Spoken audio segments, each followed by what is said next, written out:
On what factors does the magnifying power and resolving power of a compound microscope depends? 18. Magnifying power compound microscope की होती है minus का V/U0 1 + D/Fe।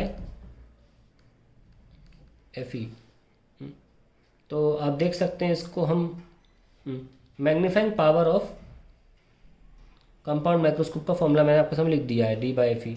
अब क्या क्या factors पे डिपेंड कर रहा है, कई बार क्या होता है अप्रॉक्सीमेटली इसको, वैसे तो आईपीस के फोकल लेंथ पे डिपेंड करेगा ही, लेकिन कई बार क्या होता है अप्रॉक्सीमेटली फॉर्मूला और लिखा जाता है L/F0 1 + D/Fe। ऐसे देख सकते हैं मैग्नीफाइंग पावर डिपेंड्स ऑन पहला फोकल लेंथ ऑफ ऑब्जेक्टिव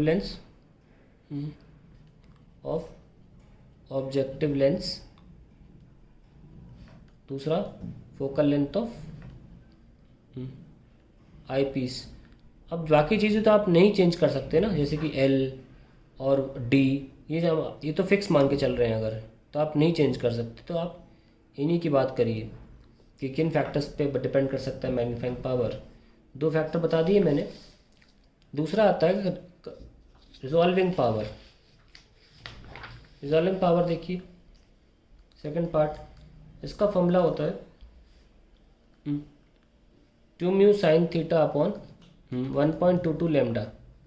ये फॉर्मूला होता है रिजॉल्विंग पावर का in case of compound microscope. तो क्या कह सकते हैं, refractive index of the microscope in which lenses are dipped. Lenses को रिफ्रैक्टिव इंडेक्स ऑयल में डिप करके रखते हैं माइक्रोस्कोप्स में, in which lenses are dipped. एक तो ये हो गया। दूसरा आ गया आपका वेवलेंथ ऑफ द लाइट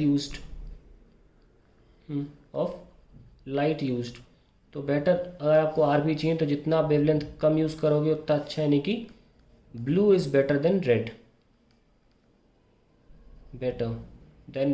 मैंने वायलेट नहीं लिया क्योंकि वायलेट आंखों के लिए अच्छा नहीं होता है। आप वायलेट लिख सकते हैं टेक्निकली, पर वो यूज़ नहीं किया जाता। Blue is better than red.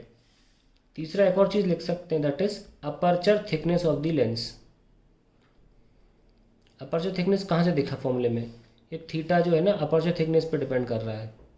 ये हमारी मान लीजिए लेंस है कंपाउंड माइक्रोस्कोप की, और 2 ऑब्जेक्ट ऐसे हैं, एक ऑब्जेक्ट ये है। तो पहले ऑब्जेक्ट की आप ज़रा इमेज बना लो, ये बना ली मान लीजिए ऐसे ऊपर, ठीक है। और इसका एक डिफ्रैक्टेड इमेज बनेगा, फैला हुआ थोड़ा धुंधला सा फैला हुआ बनेगा। और ये जो डिस्टेंस है, ये वो डिस्टेंस है जिस पर आप 2 ऑब्जेक्ट्स को अलग अलग देख रहे हो माइक्रोस्कोप के नीचे। नॉर्मल आई से 2 अलग अलग नहीं दिखेंगे, नॉर्मल आई से चिपके हुए दिखेंगे, माइक्रोस्कोप में दिख जाएंगे अलग अलग एक्चुअली में जो हैं। तो इसकी बना रहा हूँ, इसकी आप नीचे बना लो।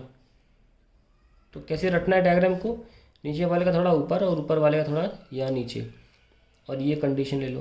तो जब एक का डिफ्रैक्शन इमेज, ये देख रहे हो गोला गोला, ये डिफ्रैक्टेड इमेज है, उसका सर्कमफ्रेंस दूसरे के सेंटर पे लाया करे, तो समझ लो ये जो डिस्टेंस है ये लीस्ट डिस्टेंस है जिस पर ये इमेज अलग अलग देखी जा सकती है अंडर अ माइक्रोस्कोप। तो ये आप देख पा रहे हैं। अब ये जो एंगल थीटा है, ये एक्चुअली में किसी भी ऑब्जेक्ट का जो कोन बन रहा है, लाइट का कोन बन रहा है ना, ये कोन जो बन रहा है उसका आधा एंगल है, semi vertical cone of the light. तो ये जो थिकनेस बता रहा हूँ लेंस की, ये इसको बोलते हैं अपर्चर थिकनेस।